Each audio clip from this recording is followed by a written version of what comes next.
जय श्री ओम नमः सिद्धेभ्यः। जय श्री ओम नमः सिद्धेभ्यः। सर्वमंगलमांगल्यं सर्वकल्याणकारकं प्रधानं सर्वधर्माणां जैनं जयतु शासनं। जैनं जयतु शासनं। पंच परमेष्टि भगवान की जय हो।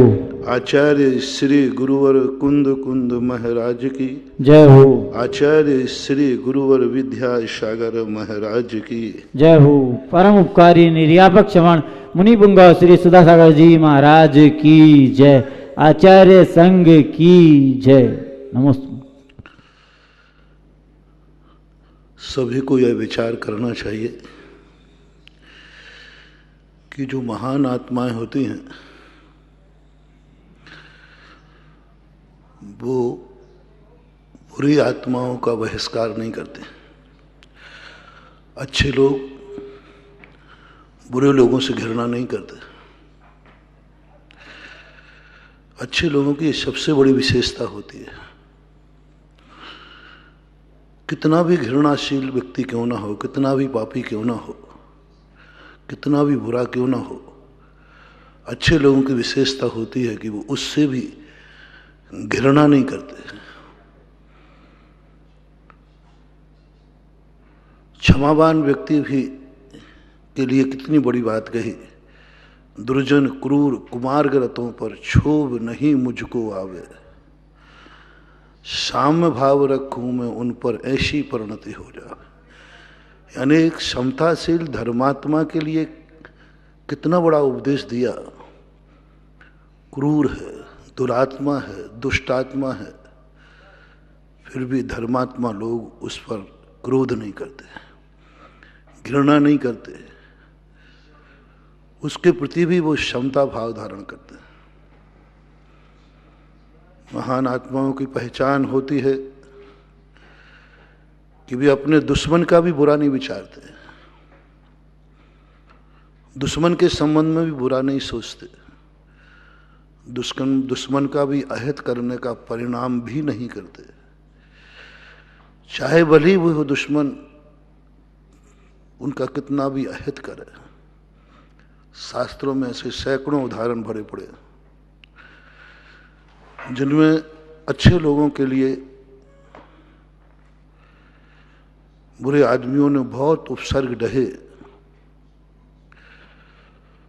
लेकिन उसके बावजूद भी उनके प्रति उनके तनिक मन में भी घृणा भाव नहीं आया, द्वेष भाव नहीं आया।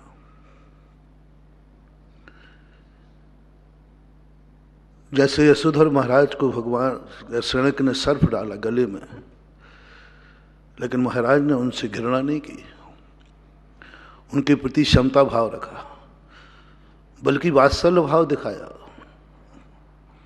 बहुत बड़ी बात है।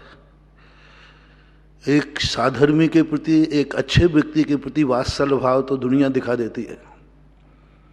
एक बुरे व्यक्ति, गंदे व्यक्ति, पापी व्यक्ति, हिंसक व्यक्ति, दुख देने वाले व्यक्ति के प्रति वात्सल्य भाव आना, ये धर्मात्मा की सर्वोत्कृष्ट विचारधारा होती है।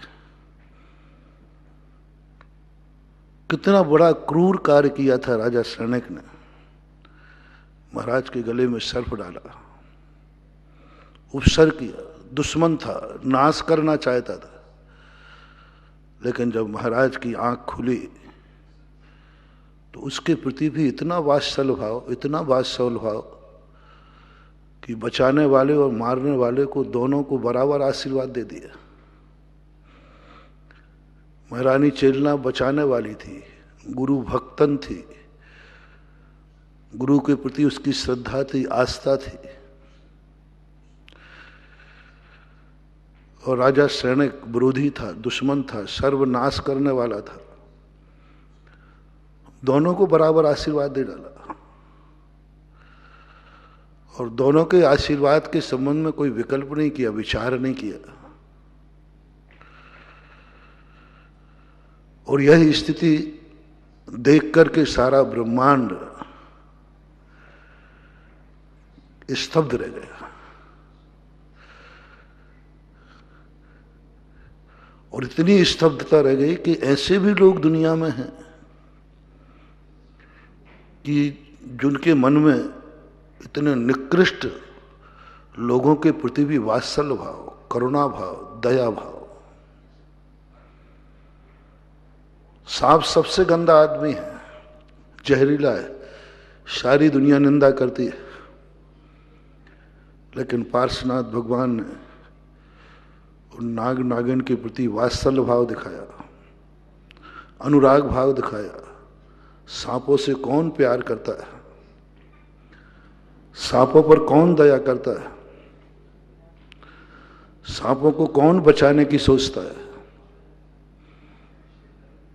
संसार में बहुत कम लोग हैं जो सांप को बचाने की छोड़ें।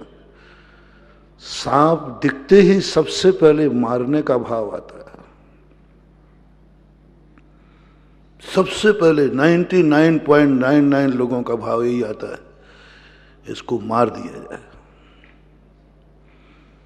लेकिन पारसनाथ भगवान ने उन जीवों के प्रति भी एक ऐसा वात्सल्य और करुणा दिखाई कि उनको संबोधन करने बैठ गए। उनको बचाने के लिए अपनी मान मर्यादा छोड़ दी, अपना मौन मनोरंजन छोड़ दिया। कुमार अवस्था में श्रावण के महीने में गंगा नदी की सैर करने जा रहे थे दोस्तों के साथ, वो छोड़ दिया उन्होंने। किसके लिए? छोड़ते तो सभी है। ना जाने कितने बार तुम लोग अपने घूमने जा रहे हो, मनोरंजन के लिए जा रहे हो, और कोई गलत समाचार आ जाए तो कैंसिल कर देते हो अपनों के लिए। यात्रा स्थगित हो जाती है। समाचार आएगा घर में कोई तकलीफ में है, बीमार में है, सीरियस है, मरणासन है, तो सारे संसार के लोग अपनी यात्रा को स्थगित कर देते हैं। लेकिन आज तक किसी व्यक्ति से नहीं सुना किसी ने सांप को सीरियस सुन करके और यात्रा स्थगित की हो। किसी ने कहा हो कि भाई तुम्हारे मोहल्ले में, तुम्हारे घर में, तुम्हारे मकान में एक सांप रहता था और आप उस समय यात्रा पर निकले थे घूमने के लिए, 1 जनवरी को मनाने के लिए, और समाचार आया कि आपके घर में रहने वाला सांप सीरियस है, तो आप यात्रा स्थगित कर देंगे? खुशी मनाएंगे भाई उसको जल्दी निपटा दो, मिल गया क्या वो? मैं तो उसे बरसों से ढूंढ रहा था। सांप सीरियस है। पहली बात तो शब्द ही तुम्हें कुछ अजूबा लग रहा होगा। सांप सीरियस है, रिश्तेदार नहीं, परिवार नहीं, बेटा बिटिया नहीं, महाराज नहीं, इन सब चीजों के लिए तो सीरियस सुनकर के तुम कुछ भी कर लोगे, कुछ भी कर लोगे, मुझे मालूम है करती है दुनिया। लेकिन सांप सीरियस है जो आपके पास रहता था, बहुत सीरियस है, मरणासन है। उस समय आप यात्रा स्थगित कर दें और कोई पूछे कि भाई आपने यात्रा स्थगित क्यों की? बोला भाई एक सांप सीरियस है। हमें पता चला है कि इस बामी में एक सांप रहता है, वो सीरियस है, तकलीफ में है, वो चारों तरफ से उसको आग लग चुकी है, वो मरणासन है, मुझे उसको बचाना है। कभी कल्पना करो, सोचो विचार करो, अहिंसा धर्म, करुणा धर्म, दया धर्म कोई ऐसा ही नहीं है। जैन धर्म कहता है कि उस दिन तुम जैनी कहलाने के लायक होगे, पूर्ण जैनी, जिस दिन तुम उतना ही बात सीरियस सुन करके, जैसे अपने परिवार का सीरियस नाम सुन करके आपने सारी यात्राएं स्थगित कर दी और आप तेजी से लौटे, तेजी से लौटे। कभी ऐसे परिणाम आ जाए कि सांप के सीरियस सुनकर के तुम सारी यात्रा स्थगित कर दो और तेजी के साथ दौड़ो, कहां है वो सांप, मैं उसको बचाऊंगा।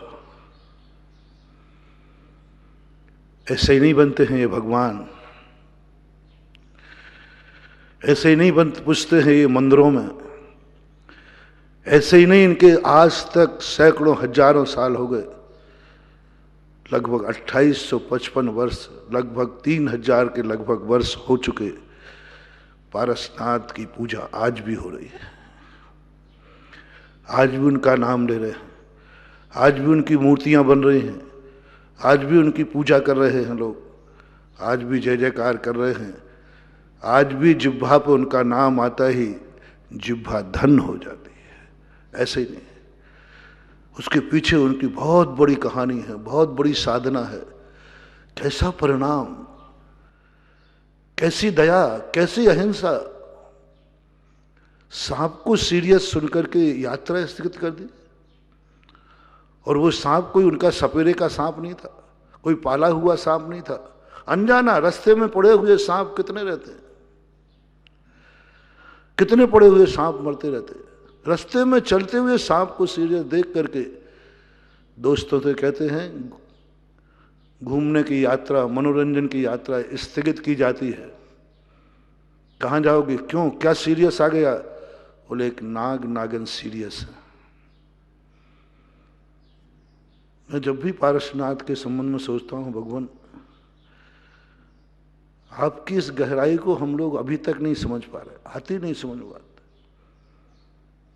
आती नहीं समझ में बात। इतनी बड़ी शक्ति एक नाग नागिन के सीरियस सुनकर के, और स्वयं, ऐसा नहीं कि नौकरों से कह देते, नौकरों से कह सकते थे नौकर जाओ उसको बचा लो, स्वयं कूद गए। कितना अपमान किया उस कमठ के जीव ने,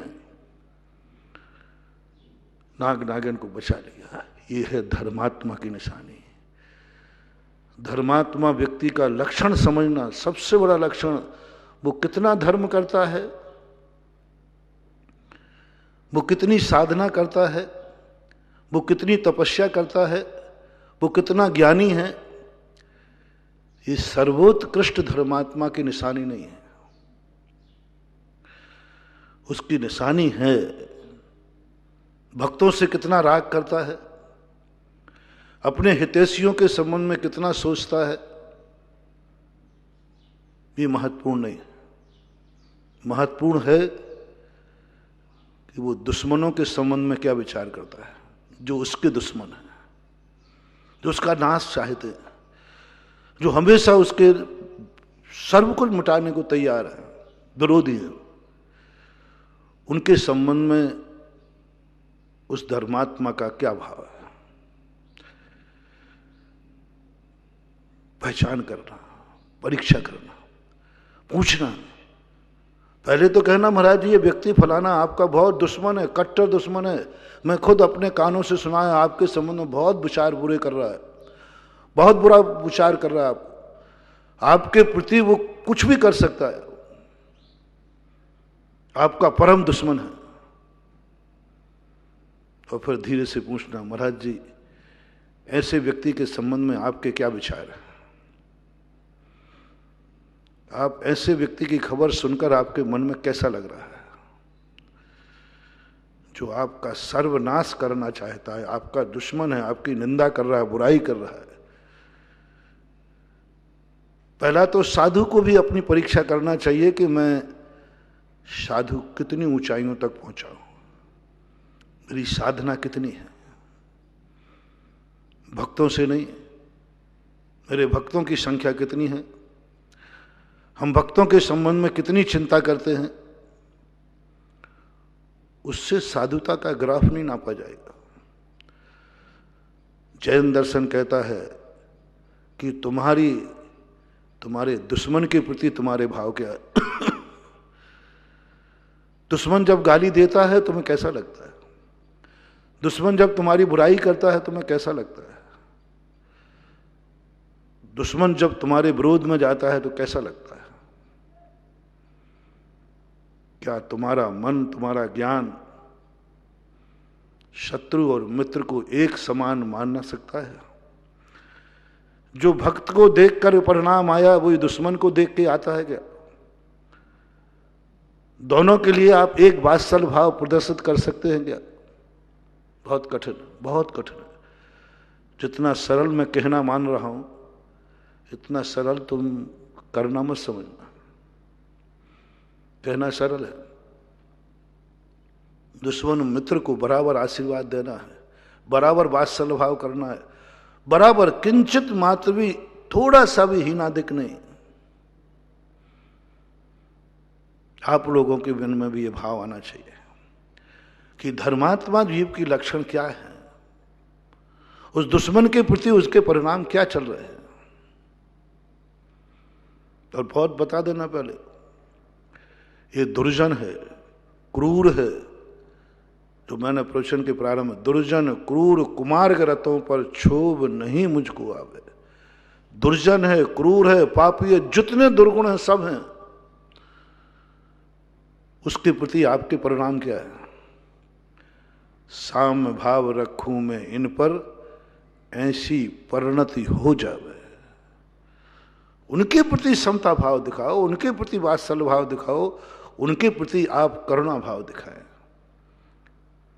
बहुत कठिन हो जाता है।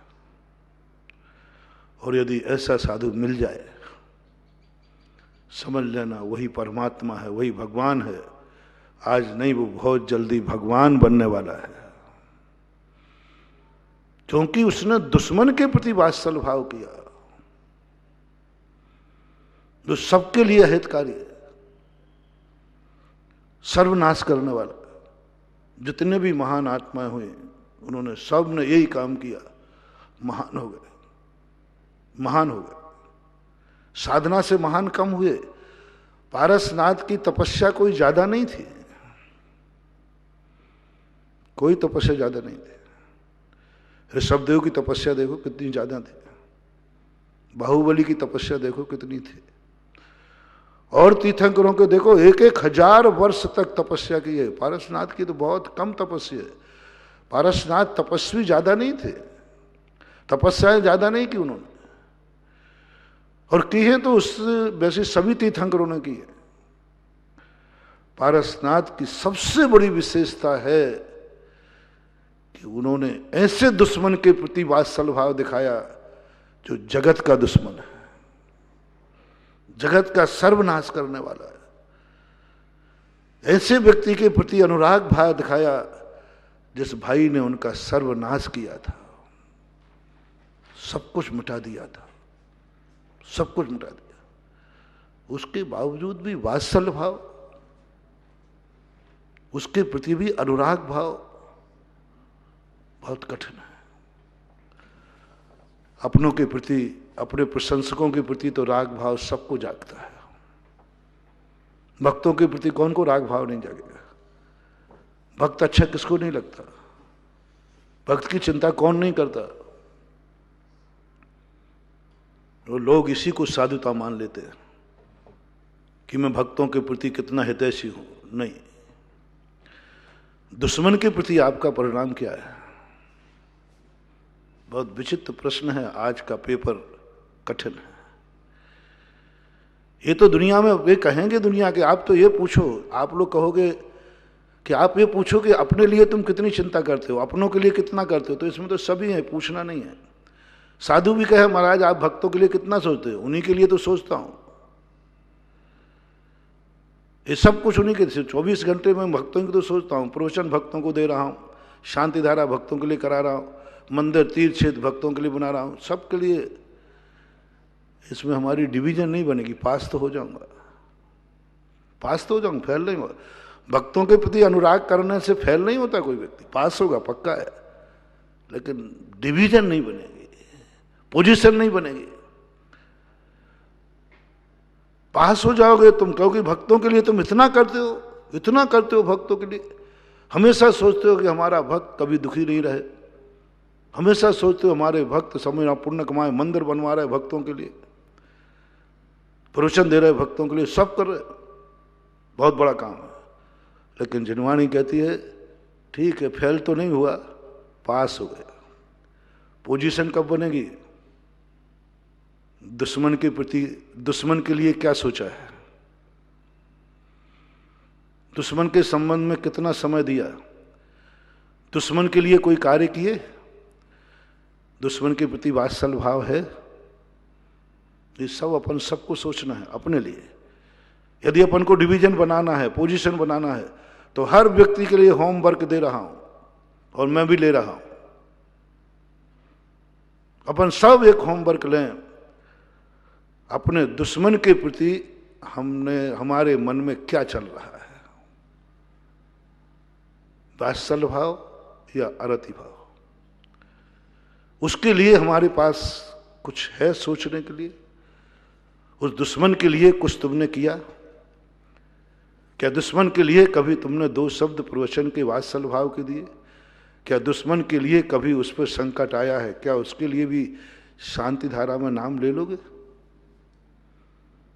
भक्त का नाम पता करते ही नहीं आया है तो भी हम नाम ले लेते हैं। पता चल जाए कि भक्त बीमार है, परेशान है, उसकी तरफ से नाम भी नहीं आया, सुना है तो भी नाम लिखा देते हैं। मैं बोलता हूं बड़े उससे अच्छे से, भक्त है ना। देखो जो है तो उसको नकार नहीं सकता ना। भक्त का यदि सूचना भी मिल जाती थोड़ी सी, फलाने भक्त महाराज जी वो आपका भक्त है ना, वो शिवरार्थी है, फलाना है, वो बड़ा परेशान है, वो आपका भक्त, तुरंत इतने उत्साह से नाम लेने का भाव आता है।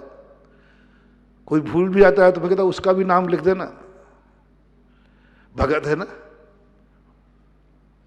और वात्सल्य करा देता। उसने नाम भेजा नहीं तब भी करा दिया। जैन दर्शन मना नहीं कर रहा है, उसको निषेध नहीं कर रहा हूं, ये कोई बुरा नहीं है, इससे कोई गुणस्थान गिरने वाला नहीं है, साधुता गिरने वाली नहीं है, लेकिन ये भी निश्चित समझना डिवीजन बनने वाली नहीं है।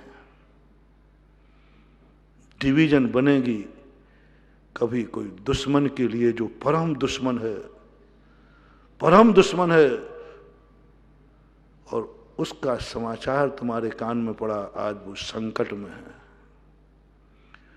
आज वो परेशानी में है। क्या उसी उत्साह के साथ आप शांति धारा में उसका नाम लेंगे? क्या उसके संकट के निवारण का भाव आएगा? क्या परिणाम आपके बनेंगे कि नहीं उसके ऊपर संकट, ओहो हे भगवान, नहीं, ऐसा संकट नहीं, दूर होना चाहिए। यदि उतने उत्साह के साथ तुमने नाम ले लिया तो जिनवाणी कहती है तुम भी यशोधर महाराज की बराबरी पर डिवीजन हो गए।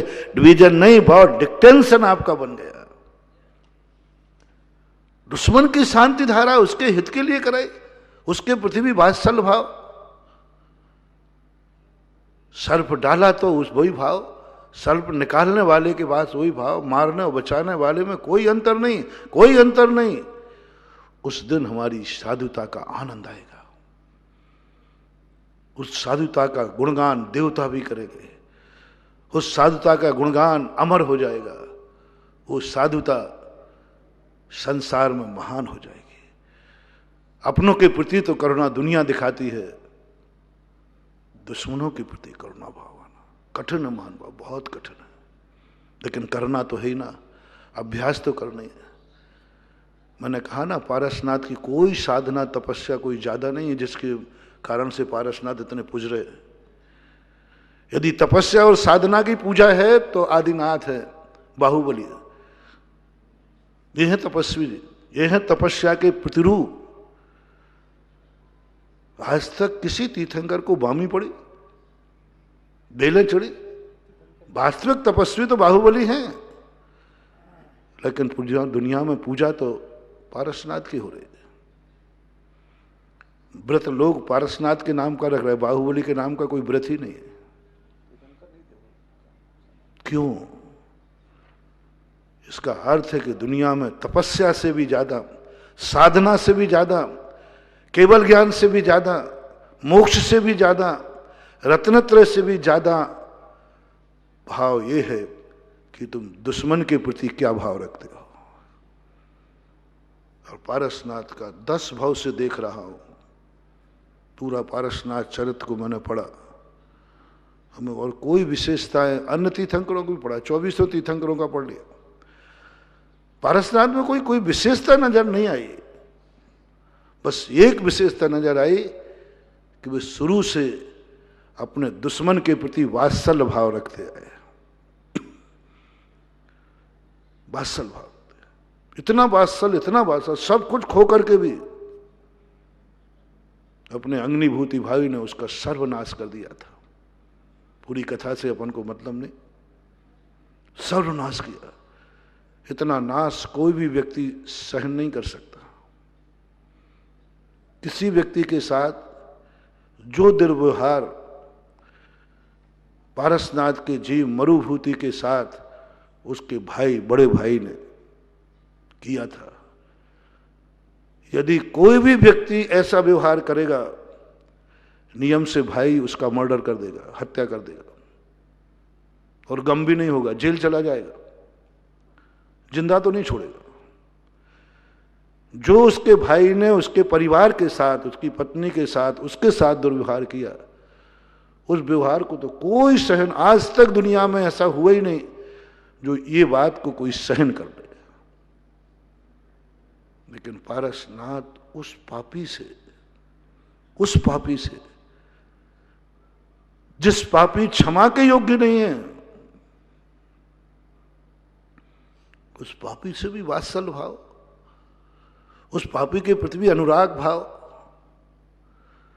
हर 10 भाव में यही, और इधर कमठ की पर्याय में तो, पारसनाथ की पर्याय में तो नाग नागन से प्रेम, नाग नागन से वात्सल्य।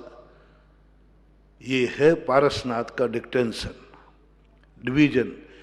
ये है 24 भगवानों को 23 में नंबर होकर के भी आज संसार में दृष्टि में, भक्तों की दृष्टि में पारसनाथ नंबर 1 पर है। यदि 24 भगवानों के भक्तों में और श्रद्धा में वोटिंग डलवाई जाए तो सबसे ज्यादा वोट किसके पास पड़ेगा? हाँ, सबसे ज्यादा, सबसे दुनिया में ज्यादा पारसनाथ की मूर्ति है। सबसे ज्यादा भक्त श्रद्धा आपकी नहीं, हम साधुओं में भी पारसनाथ की प्रति है। क्या था उनमें? एक बात, संकट मोचक एक ही बात थी बस, विशेषता जो मैंने खोजी, और तो कोई विशेषता मुझे नजर नहीं आई, कि उनको भक्तों के समान दुश्मनों से भी वात्सल्य था। और इतना वात्सल्य था कि उनके लिए अपने प्राण दे दिए। उनके वात्सल्य में किसी साधु के प्रति वात्सल्य दिखाने पर, अपनों के प्रति वात्सल्य दिखाने पर किसी ने प्राण दिए हैं कि नहीं दिए मुझे पता नहीं। अपनों के प्रति, अपनों को बचाने में व्यक्ति मर गया, लेकिन दुश्मन को बचाने में कोई मरा है तो पारसनाथ है। इधर नाग नागिन के प्रति इतना वात्सल्य, इतना अनुराग, छोड़ दिया सब कुछ। ये महान आत्माओं की पहचान है। तुम लोग कहते हो महान आत्मा को कैसे पहचाने? कैसे पहचाने ये अच्छा आदमी है? पूजा करके मत पहचानना। हम इस व्यक्ति की खूब प्रशंसा करेंगे जिससे यह व्यक्ति अपने आप हमसे भी अनुराग रखेगा। धोखेबाज हो सकता है। जिसको हम खूब पूजा, खूब जयकार, खूब भक्ति करेंगे, उससे तो महान आत्मा की पहचान नहीं करना। एक आध दिन कभी गाली दे के देखना, एक आध दिन थोड़े दुष्ट बन के देखना, एक आध दिन दुर्जन बन के देखना, एक आध दिन उसका कुछ अहित करके देखना, उसके प्रतिकूल चल के देखना, फिर उसका परिणाम क्या होता है। मैं बहुत थर्मामीटर, खतरनाक थर्मामीटर है वाले, थोड़ा दूर से करना, नहीं तो झापड़ भापड़ पड़ जाए। दूर से सोच के करना, विचार करके करना, कुछ भी हो सकता है। क्योंकि 99% लोग क्रोध ही करेंगे। दूर से गाली देना, दूर से बुराई करना, दूर से हित करना, थोड़ा दूर से उनकी बुराई करके देख लेना और उन तक समाचार भेज देना किसी के द्वारा, फलाना व्यक्ति तुम्हारी बुराई कर रहा था। फिर उनका रिएक्शन देखना, उनका एक्शन देखना, उनका वातावरण देखना। उसके बावजूद भी उनके मन में, परिणामों में वात्सल्य भाव रहे, समझ लेना वही व्यक्ति महान है। और वो विद्वेष में बदल जाए, जो मैंने कल कहा था, हम उस राग का निषेध करता है जैन दर्शन, जो राग एक दिन द्वेष में बदल जाएगा। 99% राग में कीड़े पड़ते हैं। राग ऐसा मीठा है जिसमें चींटियां लगती हैं। और राग ही वो जाकर के, क्योंकि मैंने कहा था राग में कीड़े क्यों पड़ते हैं, क्योंकि राग करते ही तुम्हारी अपेक्षाएं होती हैं, कुछ पाने की अपेक्षा होती है। लोग कल्पना ही नहीं करते, कहते महाराज जी होगा कैसे राग, जब तक हमें उससे कोई अपेक्षाएं नहीं हो, कुछ प्राप्ति नहीं हो, तो हम राग कैसे करेंगे। राग होते ही स्वार्थ में है। नहीं, यही तो अंतर है, यही तो अंतर है। और वही तो खतरनाक है, जिस राग में स्वार्थ है। हमारे आचार्य महाराज कहते नहीं, उपकार स्वार्थ से मत करना, धुनन शिल्प कर स्पर्शान मुरझा किमपेक्षते। यदि तुम्हारी अपेक्षा है कि इससे मैं राग करूंगा, मुझे ये मिलेगा, ये मिलेगा, ये मिलेगा, वो राग कहाँ है, वो तो व्यापार है। वो प्रेम कहाँ है, वो तो व्यापार है। वो वात्सल्य कहाँ है, वो तो व्यापार है। व्यापार में दोनों तरफ से लेन देन होता है। वो कुछ देता है, वो कुछ लेता है। व्यापार इसी को बोलते हैं। हम इसको कुछ देंगे, ये मुझे कुछ देगा।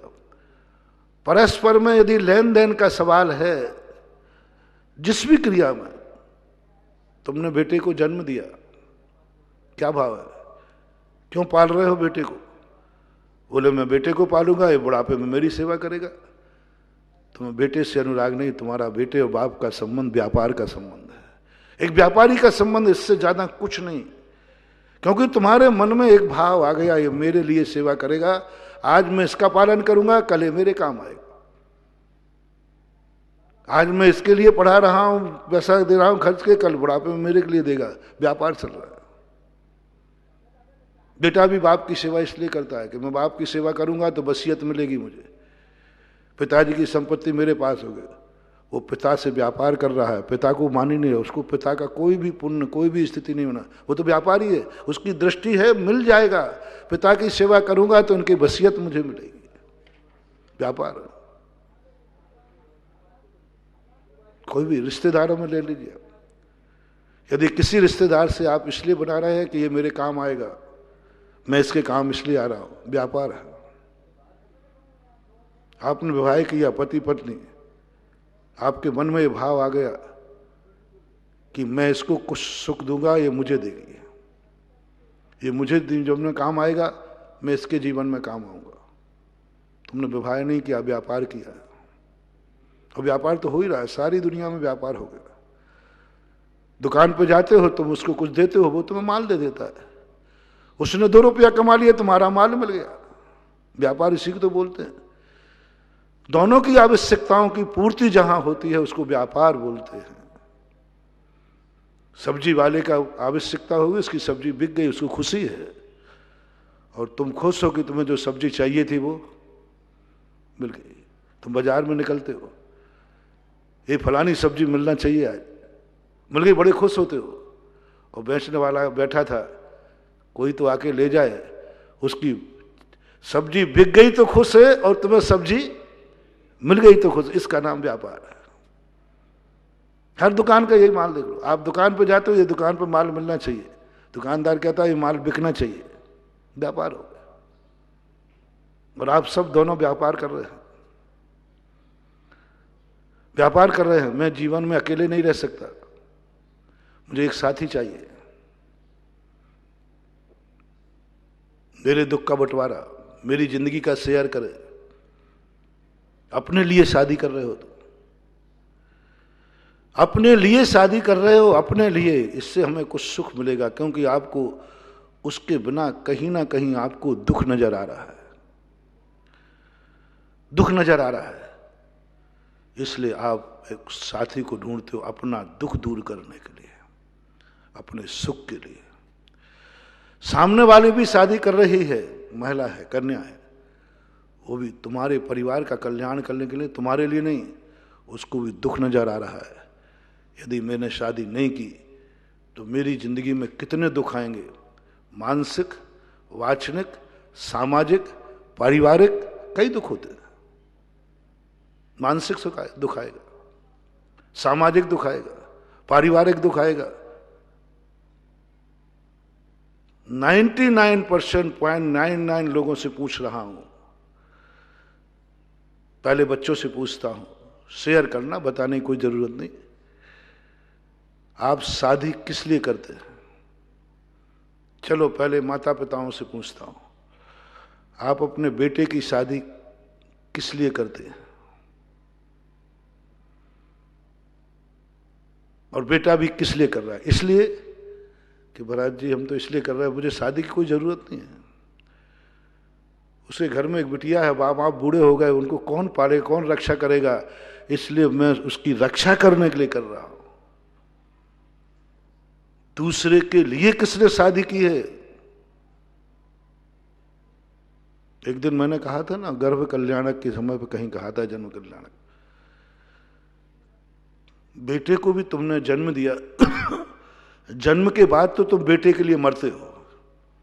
मैं जन्म के पहले पूछता हूं, बेटा किस लिए पैदा करते हो?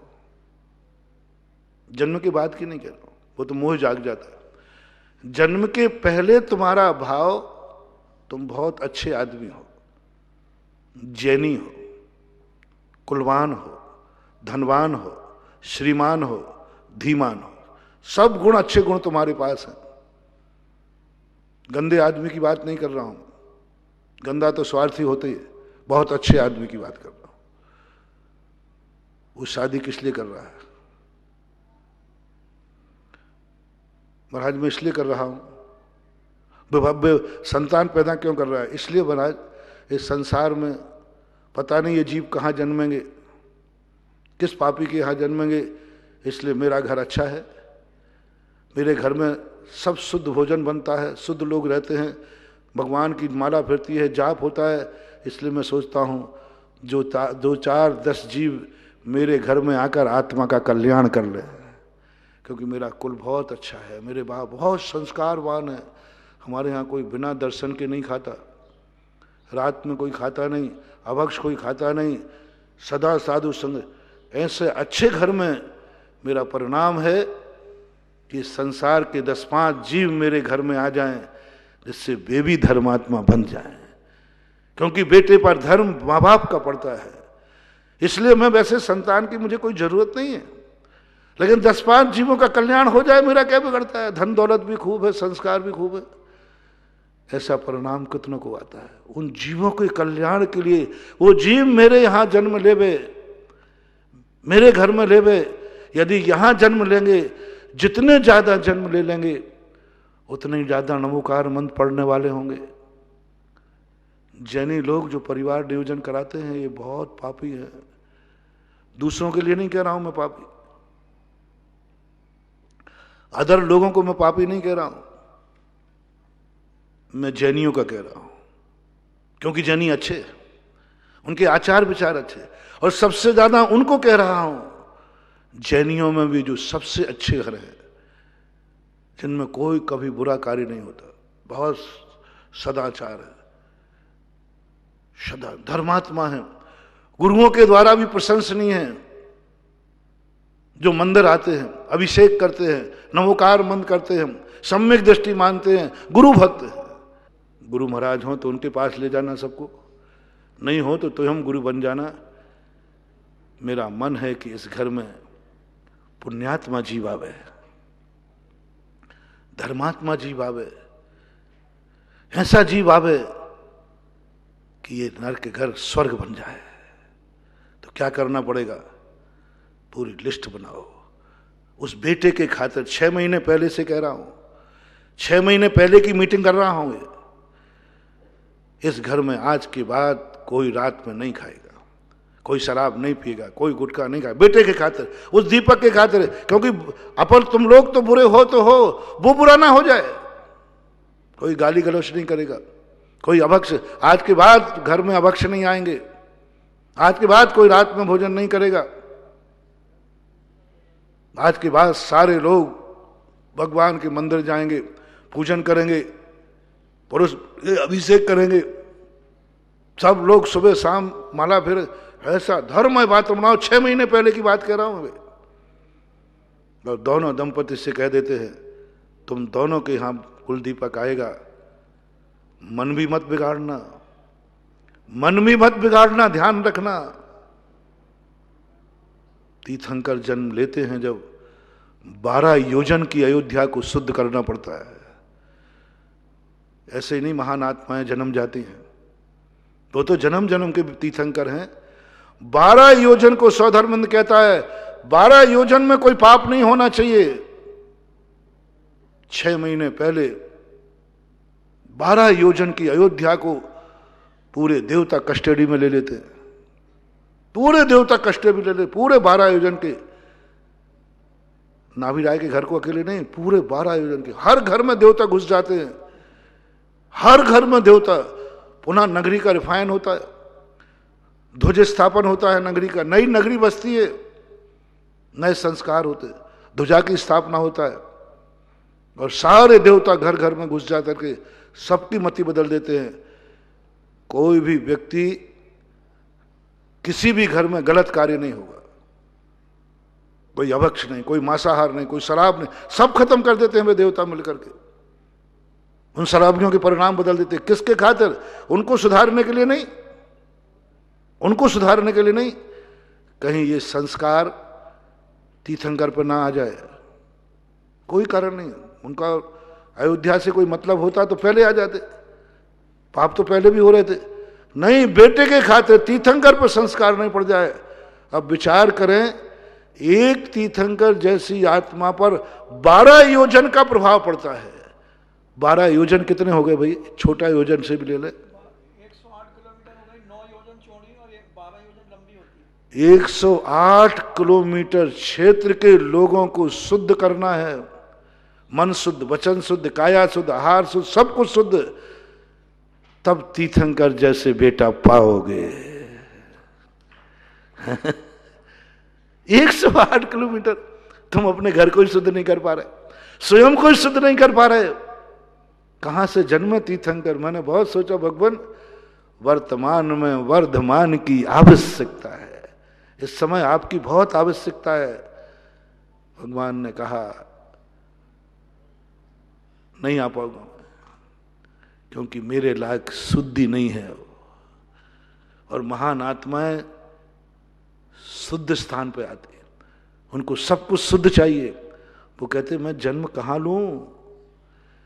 108 किलोमीटर की जमीन, 108 किलोमीटर के लोग क्या शुद्ध कर सकते हो तुम? 108 किलोमीटर के अंदर जब मैं आऊं, उसके 6 महीने पहले से हर पाप बंद होना चाहिए, हर मन पवित्र होना चाहिए, हर खान पान पवित्र होना चाहिए, कोई पाप नहीं होगा, कोई व्यसन नहीं होगा। 108 किलोमीटर में आने के 6 महीने पहले तुम ये करके दिखाओ, फिर मैं आने का विचार करता हूं। हां भर दूं?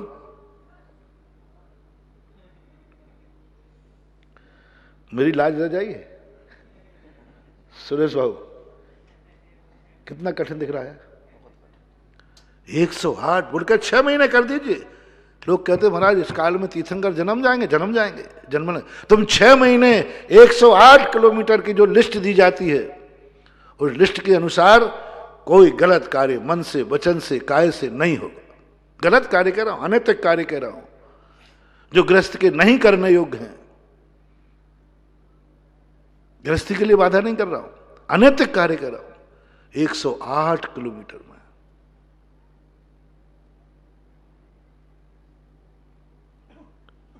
ज्यादा समय नहीं लगना। मांग आई है कि 6 महीने कर लो।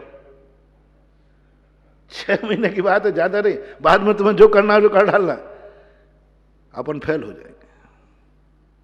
और अयोध्या को 108 किलोमीटर की अयोध्या में घर घर में देवता घुस जाते हैं। दिमाग बदल देते उनके, शराबियों के दिमाग बदल देते, उनके भोजनों में से अशुद्ध हटा देते, मांसाहार हटा देते हैं, ऐसी व्यवस्था बना देते उनके मांस के भाव नहीं होते। महा तीर्थंकर एक बालक के कारण, एक बालक कोई साधारण शक्ति नहीं है जो तुम्हारे घर में मेहमान आ रहा है, उसके लिए फिर 9 महीने और फिर जन्म के बाद फिर तो वो खुद धीरे धीरे बढ़ के राजा बन जाते हैं। ऐसी अवस्था है। जिनसेन स्वामी ने तो इतना ही कहा है कि तुम 108 किलोमीटर नहीं कर पाओगे, तुम पड़ोसी को भी नहीं कर पाओगे। चलो कोई बात नहीं, पड़ोसी को भी नहीं कर पाओगे ना, पड़ोसी में भी तुम्हारा बस नहीं चलेगा। कानून आज ऐसा है कि तुम किसी को बाध्य नहीं कर सकते, किसी को बाध्य नहीं कर, कोई बात नहीं, परिवार को तो कर लो, परिवार को तो कर लो 6 महीने पहले से कि आज परिवार में जितने कुटुंब के लोग हैं इनकी चर्या ये होगी 6 महीने तक। फिर देखो कैसे पुण्यात्मा जीव आएगा, धर्मात्मा जीव आएगा। और यदि तुमने और ज्यादा कर लिया तो तीर्थंकर भी तुम्हारे कुल में आने के लिए इंतजार करेंगे।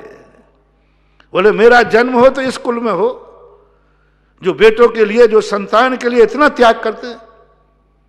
56 कुमारियां लग जाती हैं पूरी माता के लिए, वो माता की सेवा नहीं करती है, वो माता को नहीं हंसाती हैं, वो माता का मनोरंजन नहीं करती हैं, इस बेटे के ऊपर बुरा संस्कार न पड़ जाए, तब कहीं तीर्थंकर आते हैं। और जो जन्म जन्म के धर्मात्मा, आप लोग कम से कम इतना ही कर लें, कुटुंब का न कर पाए तो कोई बात नहीं, तुम दोनों ही माँ बाप मियाँ बीवी कर लो, तुम्हारे तो कुल में जन्म लेना है, तुम दोनों ही कर लो कि अब 6 महीने पहले से हम अपना सब कुछ त्याग करते हैं और शुद्ध रहेंगे, शुद्ध आचरण करेंगे बेटे के खातिर। क्या बलिदान किया है, क्यों आएंगे तुम्हारे यहां अच्छे बेटे। हर चीज बलिदान मांगता है, हर दिन अपना त्याग मांग। इसके लिए तुमने क्या त्यागा है। प्रेम की परिभाषा ये नहीं है कि तुम कितना चाहते हो, प्रेम की परिभाषा है इसके लिए तुम्हारा बलिदान क्या है। तुमने उसके खातिर कौन सी बुराई छोड़ी है, उसके खातिर तुमने कौन सा मन को रोका है, ये विचार नहीं है। और ये विचार हर परिवार, हर संस्कार में आ जाए, मैं इसके खातिर या छोड़ता हूं। ऐसे पापियों के लिए भी माफीनामा है। हम तो एक धर्मात्मा की बात कर रहे थे। तुम क्यों अपने आप में दरवाजे रोकते हो एक धर्मात्मा बनने के। आज चारों तरफ पापी बन गए, आज चारों तरफ पापी पापी के शुभ है। तुम्हारा घर पुण्यात्मा का है, उनके कल्याण के लिए आने दो। तुम्हारे कुल में जितने जन्मेंगे सब नमोकार मंत्र पढ़ेंगे। तुम्हारी गोदी में जितने जन्मेंगे वे 45वें दिन जिनेंद्र भगवान के चरणों में रहेंगे।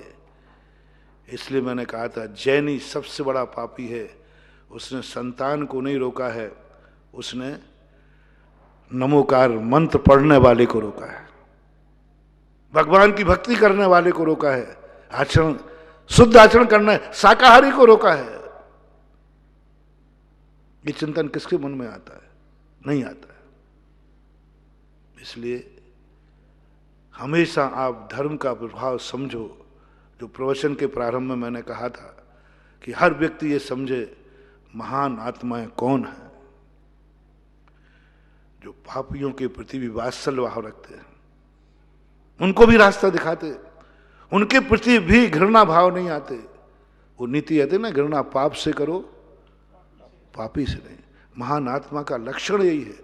मैंने पूरे शास्त्र पढ़ लिए, हम लोगों को जितना उपदेश दिया शास्त्रों में, ये नहीं लिखा तुम भगवान पे कभी गुस्सा मत करना, भगवान से घृणा मत करना, गुरु से मत करना, नहीं। उनसे कहा तुम दुश्मनों से घृणा मत करना, तुम पापियों से घृणा मत करना।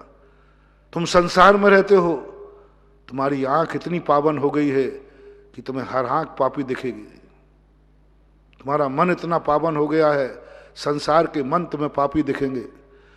जैन आचार्यों ने अपने साधु को संभाला है, क्योंकि साधु को संसारी व्यक्ति की हर क्रिया पाप दिखती है। तो साधु बहुत खतरनाक है। जैसे बाप अपने बेटे में बुराई देखते ही उसको क्रोध आता है, ऐसे लगता है मर जाऊं और मार डालूं, क्योंकि वो तुम्हारा बाप है। बेटा जब पड़ोसी गलत करे तो आपत्ति नहीं होती, पड़ोसी शराब पिए इतनी गुस्सा नहीं आता, लेकिन स्वयं का बेटा जब गलत करता है तो कई बार बाप को इतना गुस्सा आता है मर जाओ मार डालो, क्योंकि वो बाप है। यही दशा मुनियों की होती है, क्योंकि वो तुम्हें कुछ मानते हैं। वो 3 बार बोलते हैं सत्वेषु मैत्रीम गुणशु प्रमोदम, ये सब हमारे मित्र हैं। तो जब तुम्हें गलत करते, क्योंकि उनका मन पावन हो चुका है, पवित्र हो चुका है, और तुम्हारे मन में थोड़ा सा भी विकल्प आएगा उनको गुस्सा आ गया, पापी ये पाप कर रहा है, ये पाप सोच रहा है। महावीर को डर था कि दिगंबर जैन साधु सहन नहीं कर पाएगा जब उसको पता चलेगा कि तुम्हारे मन में ये चल रहा है, ये चल रहा है, अनर्थ कर देगा। साधु की आंख इतनी पावन हो जाती है, महावीर डर गए, जिसकी आंख पवित्र हो गई। और ये जब दुनिया की आंखों को देखेगा कि आंखें ये देखती हैं, तो इसको हर आंख पापी दिखती है, हर आंख पापी दिखती है। साधु को हर आंख पापी दिखती है, क्योंकि तुम वह देखते हो जो साधु ने देखना बंद कर दिया। हर कान में तुम्हारे सुनने का, तुम गाना सुन रहे हो, मुझे गुस्सा आएगा, ए पापी, कान रे पापी है, गाना सुन रहा है। तुम पिक्चर देख रहे हो, पापी, पिक्चर देखते समय साधु को पापी है। साधु को तो दूसरी टाइम भोजन करते ही पाप दिखता है, हैं? तुम पानी पी रहे दूसरी टाइम में, साधु को पाप दिखता है, दिखता है। तुम बार बार पानी पीते, पापी ये पाप कर रहा है, देखो पी गए पानी। तुम दिन भर खाते रहते हो ना, तो मुझे पाप दिखता है, ये पाप कर रहे हैं। यदि पाप नहीं होता तो मैं क्यों छोड़ता? यदि पाप नहीं है तो मैं क्यों छोड़ता? साधु को ही सोचता है जितना मैं कर रहा हूं बस उतना ही अच्छा है, बाकी सब पाप है। साधु का एक नेचर होता है, क्योंकि वो महान है, वो जानते जो जो मैं कर रहा हूं बस वही अच्छा है, बाकी सब पाप है। अब ये थर्मामीटर लगाओ, दिगंबर जैन साधु जो चर्या है बस वही धर्म है, बाकी सब अधर्म है। तो आप लोग किस में आओगे? और मैं तुम्हारा गुरु हूं, तुम्हें अधर्म करते देखते गुस्सा आएगा, क्या आएगा? बाप को बेटे को अधर्म करते देखते गुस्सा आता है, साधु को भी देखकर गुस्सा आएगा। तो या तो सीधे साधे जो हम लोग कर रहे हैं वही तुम करो। आज से एक टाइम का नियम ले लो, वो भी शुद्ध 16 का। ध्यान रखना, तुमने बिस्लरी खोली नहीं और हमने, महावीर जानते थे कि साधु इतना पावन हो गया है, ये सहन नहीं कर पाएगा, ये सहन नहीं कर पाएगा, इसको क्लेश होगा, संक्लेश होगा, ये मिट जाएगा, मिटा देगा, क्योंकि ये पावन हो चुका है। बड़े होने के बाद बच्चे की हर गलती गलती दिखती है, चाहे भली वो बचपन में वो गलती स्वयं करता था। हर माँ बाप कहते हैं महाराज ये छोकरा बहुत उधम करता है। मैंने कहा तेरी मम्मी से पूछूं तो कैसा करता था? हर बाप बेटे से परेशान है, हर पिता बेटे को कहता है महाराज ये बहुत गलती करता है, बहुत गलती करता है, बहुत गुस्सा करता है, ये बिस्तर में सुसु कर लेता है। तो मैं हंसता हूं, मैंने कि थोड़ा बड़ा हो गया है ना, बड़ा हो गया ना, तेरी कहानी तेरी मम्मी से पूछ, तू क्या क्या करता था। हर व्यक्ति की यही आदत है, अपनी की हुई अतीत की बुराइयों को भूल जाना और बड़े होने के बाद दूसरे में बुराई करना। कोई नया मुनि बनता है ना तो उसे प्रतिक्रमण नहीं बनता, तो पुराने मुनि हंसते, मुनि बन गया प्रतिक्रमण नहीं आता। अरे भाई, तू भी जो पहले दिन था तो तुझे भी तो सिखाया था। लेकिन आदत है दुनिया की, बड़े होने के बाद छोटों में वही गलती जो अपन ने की है वो बुराई दिखने लग जाती है। साधु की भी यही स्थिति होती है, सब वो करके आए हैं लेकिन अब साधु बन गए ना, उनको हर चीज बुरी दिखती है। ये नेचर है। महावीर ने इसलिए श्रमण से कहा, तुम्हें पापियों को देखकर घृणा नहीं करना, तो बुराई करना। दुर्जन क्रूर कुमार ग्रतों पर क्षोभ नहीं तुमको आवे। दुर्जन क्रूर कैसा भी तुम्हारे विपरीत आचरण भी कर रहे हैं, तुम क्रोध नहीं करोगे, तुम्हारी यही साधुता है। पापियों को देखकर तुम्हें घृणा भाव नहीं आना चाहिए, विपरीत आचरण करने वालों के प्रति तुम्हें घृणा भाव नहीं आना चाहिए। साम भाव रखो तुम इन पर, उन पर भी ऐसा साम भाव रखो जैसा तुम्हारा गुणवानों के प्रति है। कोई देश नहीं, कोई क्लेश नहीं, कोई परिणाम मत करो अपने परिणामों में। बार बार यही कहते, पूरे शास्त्रों में यही लिखा है। तुम समाज के बीच में जाओगे, कोई तुम्हारे लिए गलत आचरण करेंगे, तुम क्रोध मत करना, दुश्मनों से क्रोध मत करना, क्योंकि संसार दुश्मनों से भरा है, संसार बुराइयों से भरा है। यदि तुम संसार के बुरे आदमी को देखकर क्रोध करते जाओगे तो सामयिक कब करोगे? क्योंकि संसार में बुराइयां ज्यादा हैं, अच्छाइयां कम है। बुरे लोग ज्यादा हैं, अच्छे लोग कम हैं, तो उन्हीं का चिंतन करोगे तो सामयिक कब करोगे? और ये साधना जो आज मैंने प्रवचन में कही, अपनी उस प्रसंग में चल रहा है कि धर्म एक बहुत महान शक्ति है। जो तुमने कहा, आरोप दिया था 4 दिन पहले कि धर्म संसार से घृणा करता है, संसार के कार्यों की घृणा करता है, संसार के कार्यों को जैन दर्शन, उसके विवज में मैंने कहा महान आत्माएं कभी भी अधर्मी से घृणा नहीं करते। जैन दर्शन भी संसार से घृणा नहीं करता है, संसार के जो दुष्परिणाम हैं उन दुष्परिणामों से जरूर घृणा करता है। जो मैंने कल कहा था, धर्म को तुम्हारे राग से तकलीफ नहीं है, कल वो राग कहीं घृणा में न बदल जाए।